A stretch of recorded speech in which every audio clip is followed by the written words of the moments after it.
In the early days of the Second World War, one of Hitler's most successful U-boat aces, Otto Kretschmer, sinks dozens of Allied ships. Torpedo 1, fire! Oh! First alone, then as part of the lethal Wolfpacks.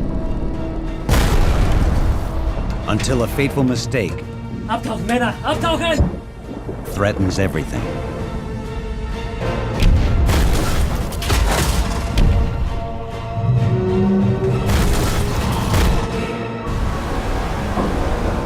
In World War II, subsea weapon allows warriors to fight from beneath the waves with cunning, force, and tenacity.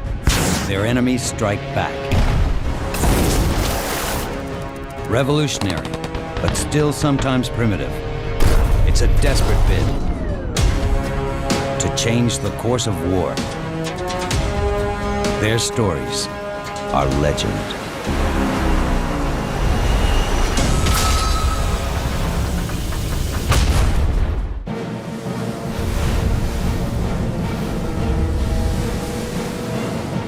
July 8th, 1940. Torpedo 1, fire! 1, load!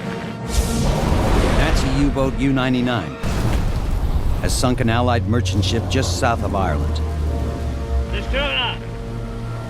Now a British escort turns in pursuit.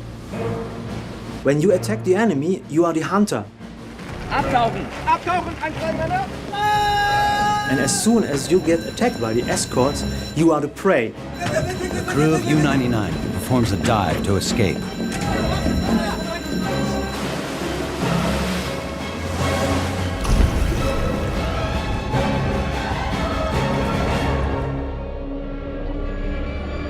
U-boat commander Otto Kretschmer has served Hitler's underwater service since the start of World War II. He's just sunk his 12th ship in 10 months and earned a reputation as the best torpedo shot in the German Navy. He proves ruthlessly efficient. His motto is, one torpedo, one ship. Otto Kretschmer was not one of the ordinary submarine commanders. Right? He's part of an elite group to really do most of the damage. Not only is he pleasant and skilled, but he's cold as a cucumber.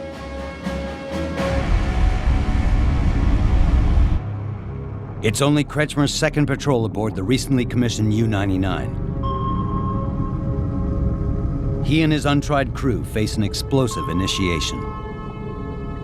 It's the first time when the cool and calm character of Kretschmer is virtually forged in flames, because it's the first time when he's attacked by Allied escorts.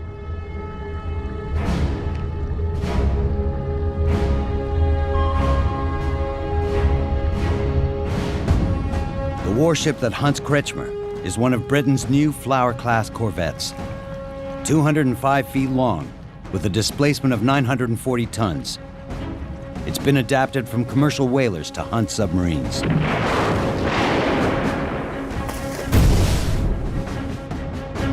So when the war starts, the attack that the Germans launch on British trade is unanticipated, and the British are simply not materially prepared for it, nor are they psychologically prepared for it.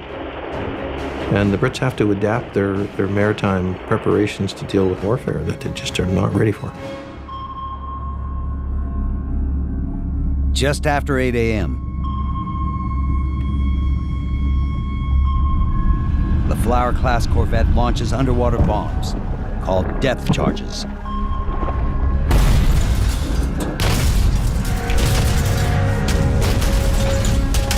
And when the depth charge exploded, one after the other, they look around in the submarine. Is there something broken? Is the hull still fully intact? They do not only drop one salvo, two salvo, or three salvos, they start attacking for hours and hours. U-99 is a Type 7 U-boat. First commissioned in 1936, they are 218 feet long and 20 feet wide. Type 7s normally carry 14 torpedoes and a crew of 45 men.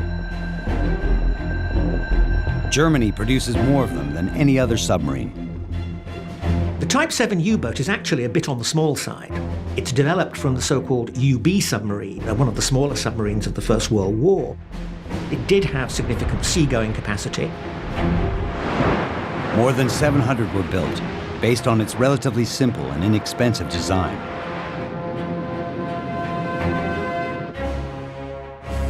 The man who deploys the U-boats is Karl Dönitz, Hitler's mastermind of submarines.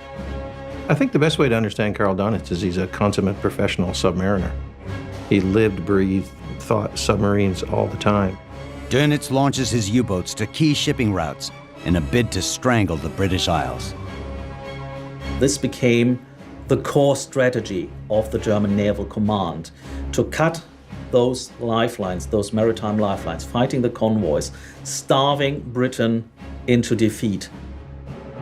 The whole thing turns into, quite literally, as often been said, a chess match, because you're matching wits with the other guy. Where is he now and where will he be? You've got to be thinking several moves ahead. Dönitz uses naval intelligence to assign the few submarines he has to locate ships. There are not many U-boats at sea at this stage of the war. The Germans have had to make choices in their war production, and U-boats were not one of those choices, because, of course, they were planning to fight on land, first in the west and then in the east. So he had to use these small numbers, and the only thing he could do is to spread them over the ocean like butter on a very big sheet of bread.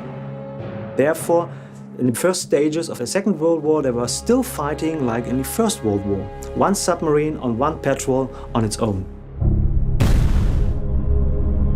Early on July 8th, Dönitz's U-99 attacked the enemy alone and has been under siege for hours. Everybody is under stress, so the sweat is coming on their face, dropping down, and if you are under stress, you breathe a lot. Uncertain of how long the attack will last, Kretschmer takes action to preserve the submarine's limited supply of air. The commanding officer needs to conserve the oxygen. And so the people get the order to lie down, to sleep. They get biscuits and they get chocolate to get over the situation. After hours, they are probably very fatigued. Some of the crew don masks that absorb carbon dioxide in an effort to make the U-boat's atmosphere last.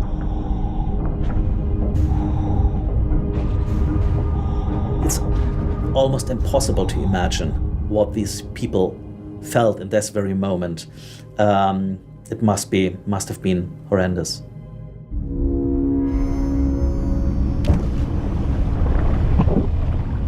But as another salvo hits, the man who commands the U-boat appears unfazed. Kretschmer was sitting very calm and reading a novel, a criminal novel. And the guy on the hydroacoustics, Castle, was looking at him and he thought, oh, that's a great guy. We are under the pressure. He's just sitting around, reading his novel.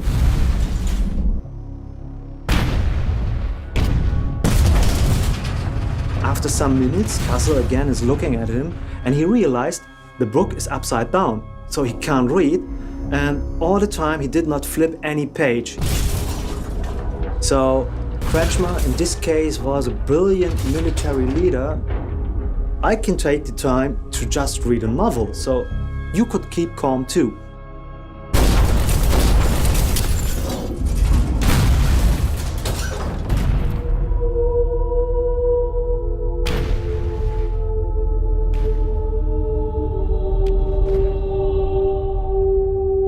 When the attacks are going on for hours, Kretschmer had to keep in mind a lot of different things. The first thing is to keep the submarine in a depth where it doesn't get destroyed by the pressure of the water. And therefore he needs propulsion. And to produce propulsion, he needs to use battery energy. Submerged, 124 battery cells power U-99's propellers and all its systems. They can only be recharged on the surface. 12 hours after the depth charge attack begins, Kretschmer and his crew remain pinned down.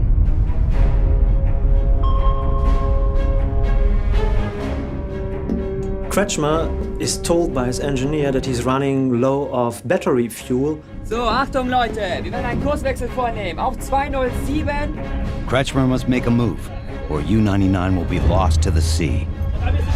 To wait until the battery is totally down, then there's no chance of surviving.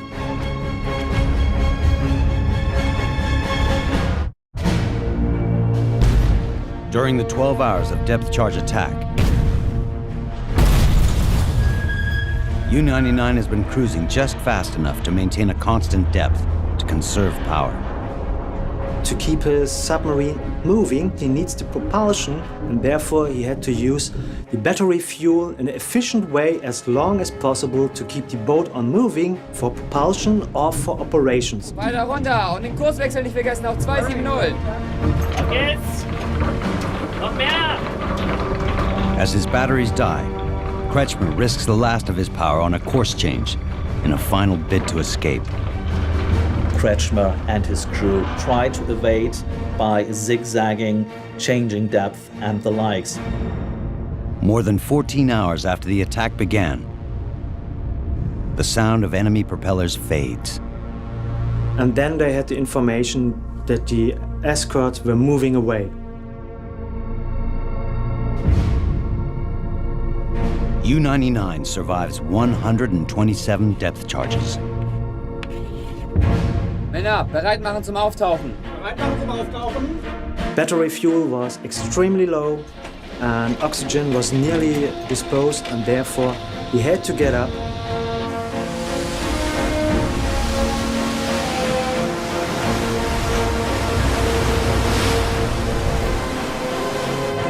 When they surface, the escorts have moved out of sight.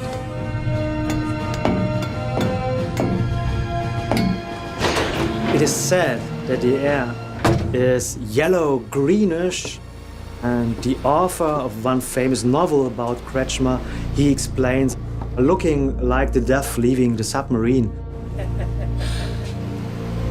He was one of the first German commanding submarine officers to have an experience of a long-lasting depth charge. He was lucky, so the escorts really disappeared.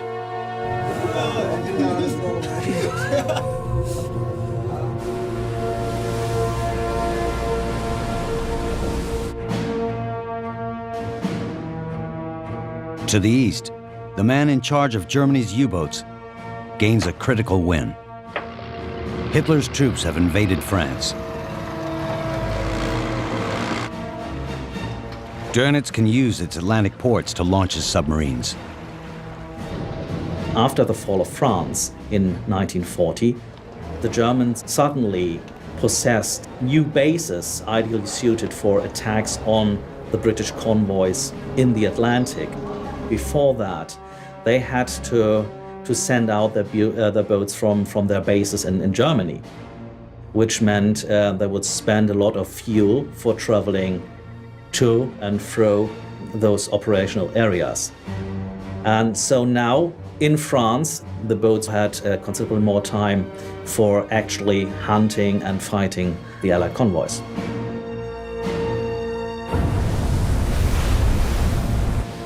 On October 13th, 1940, Dönitz deploys U-99 from Lorient, France. Intelligence has learned 34 enemy ships transport timber, steel, and other war materials in a convoy from Canada to Britain. A convoy is a grouping of ships, a number of ships together, escorted by a number of warships. You might think that putting a lot of ships together is a lot of eggs in one basket, but actually, because the sea is such a big place, if you concentrate shipping, then it's very difficult for the enemy to even find them. And when they find them escorted with warships, and it's a hard job to attack them. Kretschmer and his crew race northwest in search of convoy SC-7. All convoy routes have their own designation. HX, Halifax. SC, slow convoy, for slow ships when they start convoys for slow ships. So it normally means something, and it helps divide convoys up. Dönitz assigns more U-boats to join Kretschmer in locating the convoy. It's one of the first mobilizations of a Wolfpack, a tactic that Hitler's submarines would make famous. The essence of the Rudeltaktik, the wolf tactic, was to bring several submarines to bear against the convoy. The control of the Wolfpack is done ashore at Dönitz headquarters. It's on the big board, you got a big plot and little pins and move submarines around. Think of it as a kind of vast drift net of submarines at about twice the visibility distance apart one from the other, deployed perpendicular to the line of advance that you'd expect convoys to follow. And the idea is simply to use it as a kind of tripwire system so you can snare them.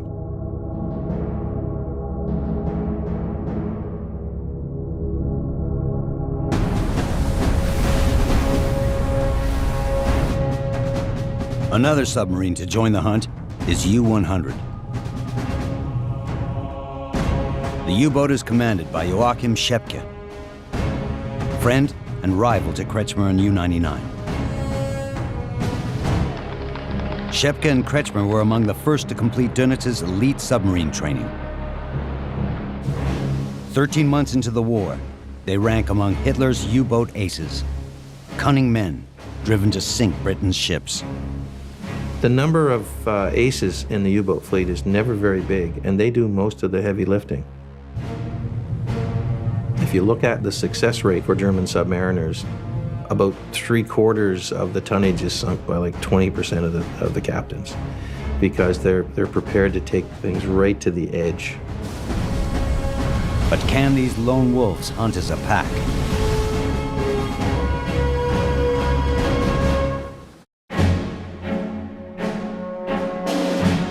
By fall of 1940, a new era of submarine warfare has begun. Admiral Karl Dönitz counts on aces Kretschmer and Schepke to deliver on his new Wolfpack tactic. Germany has only 27 operational submarines. Nearly a third of Dönitz's active fleet is at stake. His strategic objective is tonnage sunk per U-boat day at sea. It's also a logical strategy. It's just about the only one they've got. But it means you do have to sink ships. You have to destroy their carrying capacity.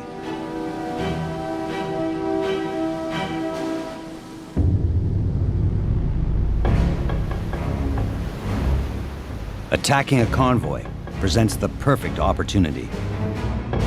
The 34 merchant ships of slow Convoy 7 are protected by only 4 escorts. Their main weapon for detecting U-boats is sonar,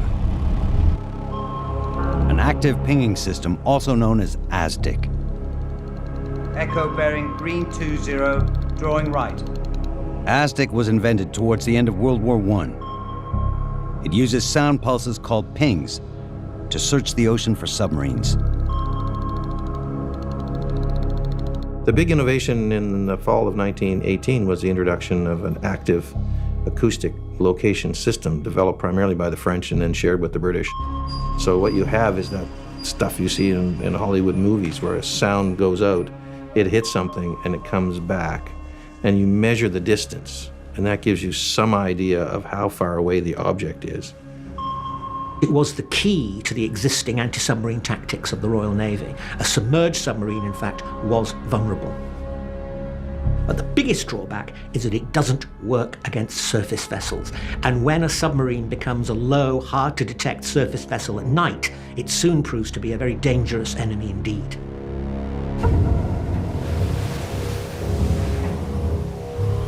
After convoy SC-7 is intercepted, Kretschmer and the rest of the Wolfpack close in.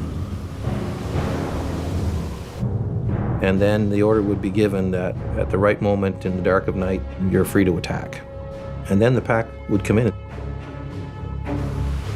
There's a lot at stake, not simply in sinking the ships, but in creating that shock effect and demonstrating to the British that they can sink their shipping at will. Schepke and the other commanders prepare to fire from outside the convoy. Wir haben viel zu lange drauf gewartet. But Kretschmer has his own plan. Einmal die Geschwindigkeit bitte. 1000 Meter. At 10 p.m., U-99 slinks past the escorts to ambush the enemy from where they least expect it. Kretschmer has this killer instinct. He is a perfectionist, so he finds a way of sneaking in on the surface into the convoy. He manages cold-blooded to sail inside the convoy and then starts to torpedo the merchant vessels. Torpedo 2 und 4 laden. Torpedorohre 2 und 4 wässern.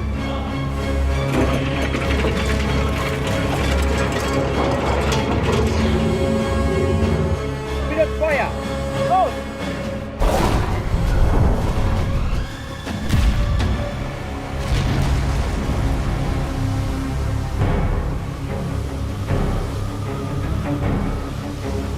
First knowledge they have there's an attack taking place is when an explosion strikes a ship and flares start to go up.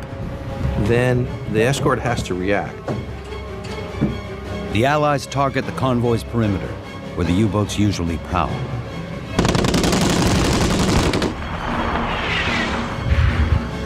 Others in the Wolfpack are forced to dive.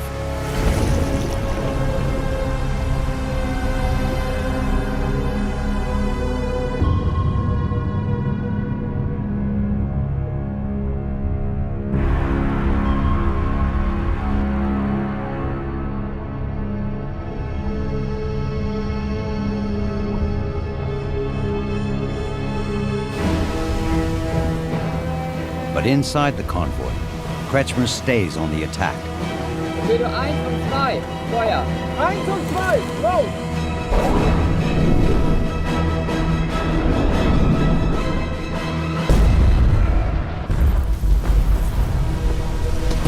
It turns into a pyrotechnic nightmare. They're just sinking ships. Terrifying for the men in the convoy, just terrifying. No one thought that they would actually get inside the convoy in the dark of night and spit death and destruction out both ends at a high speed.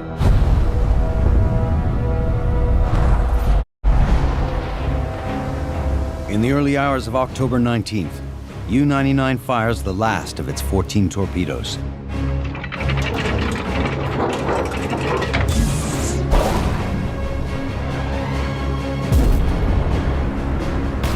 Convoy loses 20 ships while in transit. 80,000 tons of shipping is lost to the war effort. Schepke claims 3 ships, Kretschmer 7. Many more than any other ace, and one of Germany's first Wolfpack offensives. It's a radically new kind of use of submarines that the Brits simply do not have defenses for. Once the Wolfpack snares a convoy, it's chaos for the Allies. Die Brücke gehört ihnen.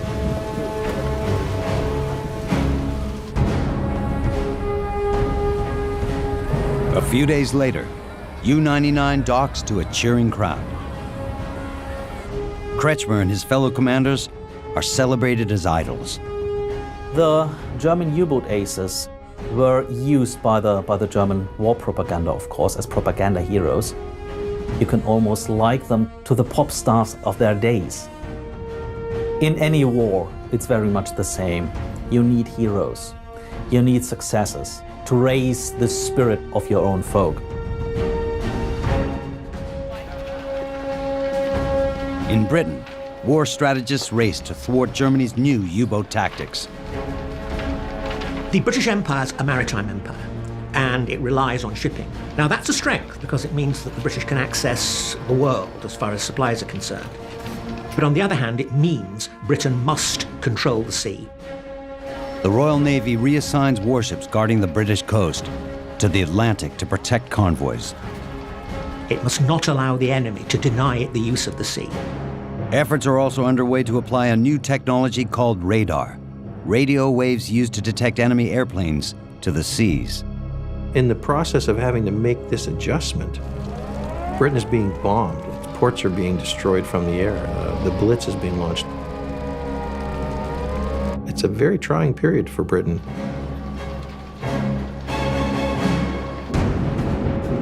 March 1941. Nazi Wolfpacks have dominated the Battle of the Atlantic for 5 months. Now convoy HX-112 steams in transit from Halifax to Britain. HX Halifax. HX-112 was the 112th fast inward-bound convoy. It was composed of different kinds of ships, tankers, cargo ships, etc. And one of the features which makes this convoy interesting and significant is that for the first time, the U-boats are facing a well-trained escort group. Overseeing the 7 escorts that guard the 41-ship convoy is Commander Donald McIntyre.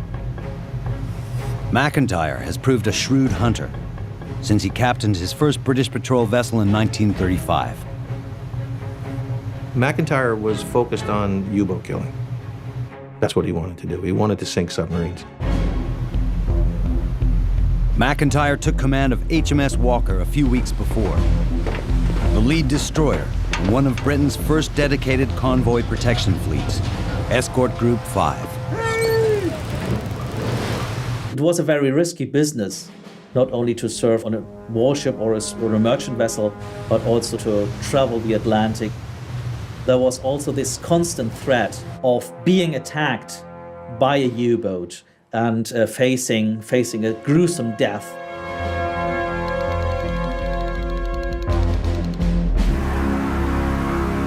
"150 miles south of Iceland,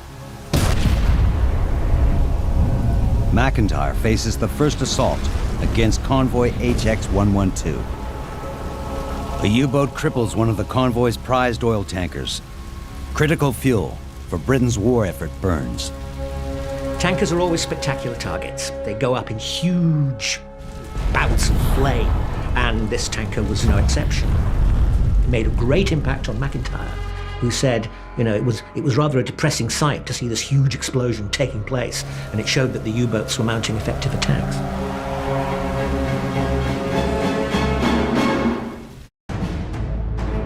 Before diving, Lemp transmits the coordinates of convoy HX-112 to U-boat headquarters. Dönitz deploys Kretschmer and Schepke in a Wolfpack to intercept.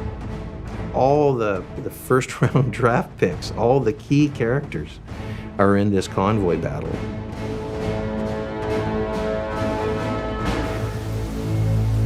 But one of the convoy's escorts also carries a new weapon rigged to foil U-boat tactics.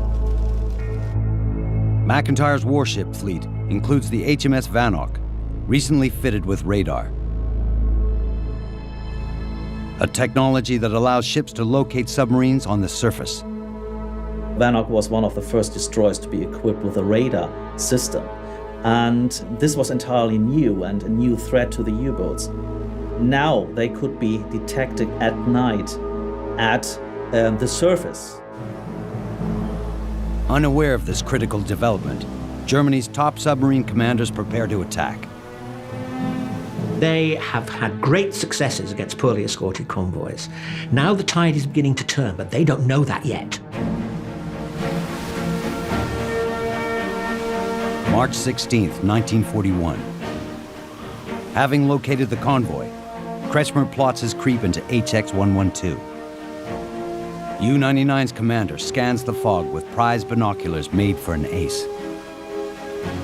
As an ace submarine commander, Kretschmer has been presented with a rather higher standard of binoculars than other captains. And they're part of his ability, especially at night, to seize targets on the surface. And it's a very important part of Kretschmer's self-image that he has them. Kretschmer must use his sharp eyes to avoid an accidental crash with an enemy ship.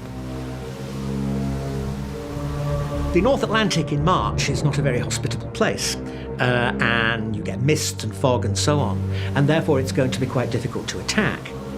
But Kretschmer was a person who liked taking risks. He wanted to get inside the convoy. That was his tactic. Get inside the convoy, target-rich environment, sink everything in sight, and he tries to do this despite the weather conditions. By 10 p.m., U-99 navigates the fog to land inside enemy lines, where none of the convoy escorts would expect to find a Nazi submarine. Alle Mann auf Gefechtsstation! Alle Mann auf Gefechtsstation! Avoiding underwater detection and cloaked in darkness, Kretschmer and his crew are ready to strike. Torpedo 1, Feuer! Los! They attack at night, on the surface, when the ASDIC doesn't work, the sonar doesn't work. And therefore, they create chaos, they create a certain amount of shock effect, and large numbers of ships then blow up in quick succession. Torpedo 3, Feuer. 3, Torpedo 4, Feuer. 4, los!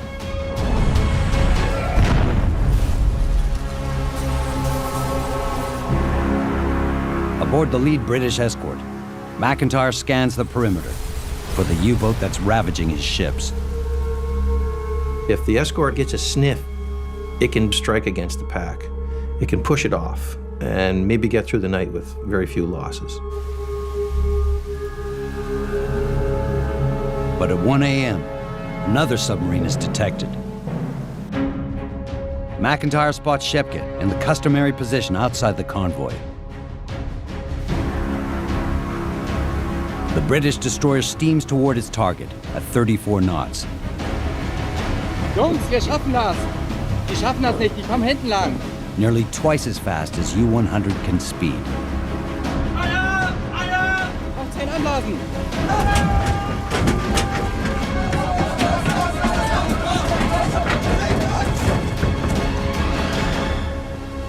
Nearly overtaken on the surface, Shepke's only option is to try and hide beneath the waves.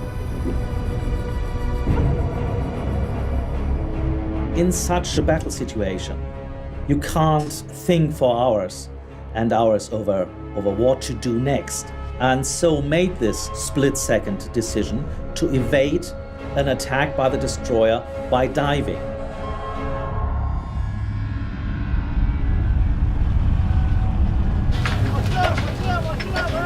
McIntyre summons HMS Vanok to join him in a depth charge attack. Depth charges are very large explosions. And if they occur close to the submarine, then they do a lot of damage.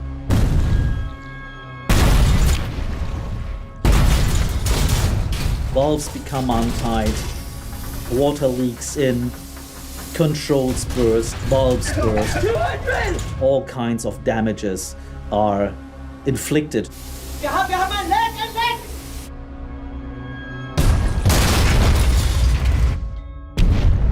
The damage is overwhelming. It leaks so badly that if it doesn't come up, it's probably going to sink.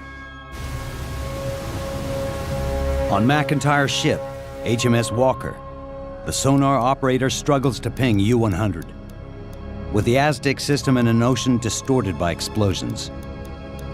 The sea is a very complicated environment, and of course, if you're dropping depth charges, it's quite hard to actually separate the depth charges from the submarine. Another problem was that ASDIC faced forwards, and your weapons were dropped over the stern, the rear of the ship. So this means that when you're attacking a submarine, there is a gap between your losing contact and the depth charges actually being dropped, and then you have to rear-acquire the target. Nearby, HMS Vanok uses its first-generation radar to scan for U-100 in case it surfaces. The new technology could deliver a target, but its application is limited.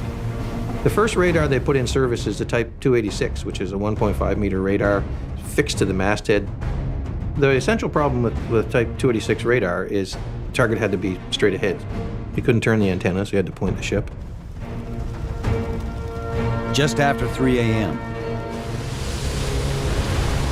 Shepke pops up 1,000 yards away from the escorts, betting he can repair the flooding and limp away to safety. In an incredible twist, Contact jet ahead.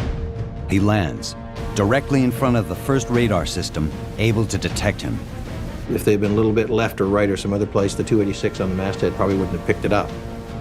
Vanok races head on. The commander decides to ram the U-boat. Beruhigt euch. Wir schaffen das nicht. Wir fahren hinten lang.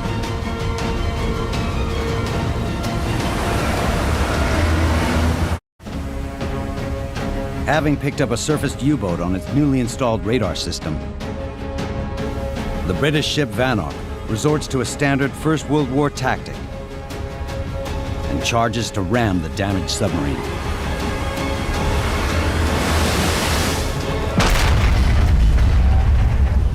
The destroyer hits the U-boat U-100 amidships and it smashes the conning tower.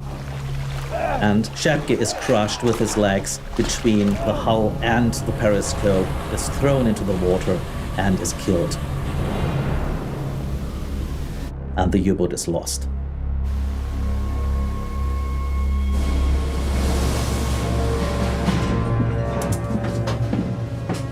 Aboard U-99, Kretschmer is oblivious to the fate of his fellow ace. Out of torpedoes, U-99's crew clears the convoy to head for home. This is a classic Kretschmer attack. 5 ships sunk, so he seems to be doing well. But now the training of the escort force comes in. They carry out what they can of a systematic search. As U-99 slinks away, Kretschmer's lookout spots McIntyre's destroyer. In a panic, the crewman is convinced they've been discovered. On the crewman's warning, the submarine dives. When he saw this destroyer extremely near, he simply expected that they would have been detected by the destroyer, and so made this split-second decision to evade an attack by the destroyer by diving. McIntyre's lookouts were unaware of U-99.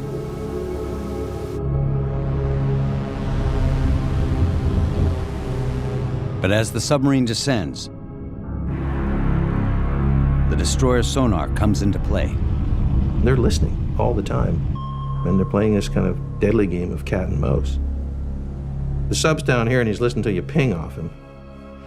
And at some point, because the sonar beam is fixed, it's going to sweep over the sub. New contact. Range 400 yards. Once it can be picked up on ASDIC, it can be attacked with depth charges. McIntyre's crew launches its underwater bombs in a bid to sink the submarine.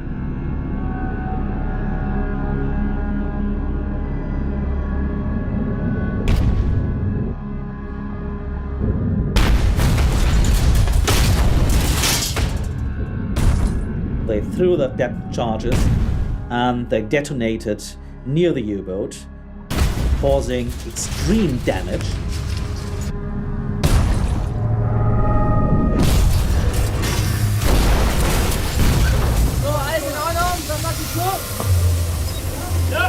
With controls failing, their equipment and gauges shattered, Kretschmer and his crew plunge towards the sea floor in a severely wounded submarine.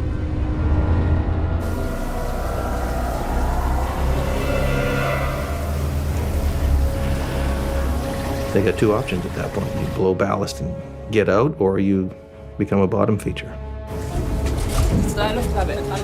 Kretschmer's crew attempts to blow out water to raise their plummeting U-boat. The only way of escaping was returning to the surface. So this was the decision Kretschmer made, simply to save the life of his crew. But the air valve is jammed.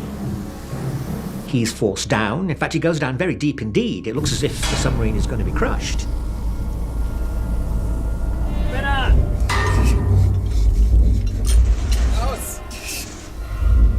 205. The crew monitors their descent. 210. To their horror, they drop deeper and deeper.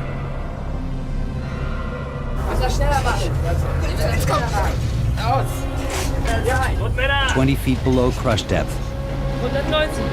the valve finally gives. 180. The U-boat begins to climb. 195. On the surface, a determined McIntyre waits for the submarine.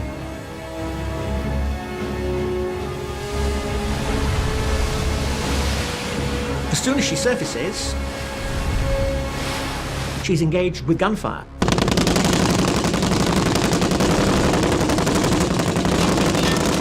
A certain amount of damage is inflicted, and it seems as if the time has come for U-99 to be abandoned. But from the sinking submarine, Hitler's top U-boat ace orders a final transmission. After his luck has run out, Kretschmer still is this professional. He sends a last message to Dönitz, very short, simply says, depth charge, 2 destroyers, 53,000 tons, Kretschmer. That last message he sends from the submarine, have sunk a number of ships, some odd 1,000 tons, leaving the sub, Kretschmer. That's just an indication of what a cool customer he actually was. More than 5 hours after U-99 launched its attack, Kretschmer orders his crew on deck to prepare for surrender. Kretschmer, I think, to calm his crew, lights a cigar, just to show that he's still in charge. He signals to the British to take off his crew. And the British will do that, because there isn't much hatred man to man. Once the submarine sunk, that's the job done. Kretschmer is the last one pulled aboard the British destroyer. McIntyre claims the Ace's binoculars as his prize. Kretschmer is treated very well on board HMS Walker. He plays bridge, he's plied with whiskey. They're very pleased that they've captured somebody so distinguished. Kretschmer spends the rest of the war as an Allied prisoner. The battle against convoy HX-112 cost Dönitz 2 of his top submarines. When Kretschmer and Schepke go down in March of '41, that's a catastrophic development for German public relations. You've trumpeted the success of these heroes, and now all of a sudden they're gone. And the flip side of that is that the Brits actually appear to be giant killers because they've taken them out. It's tragic that they lose them all in a very short period. But you still got lots of young, very capable submariners coming along. The German submarine fleet is by no means done. It's really just getting started.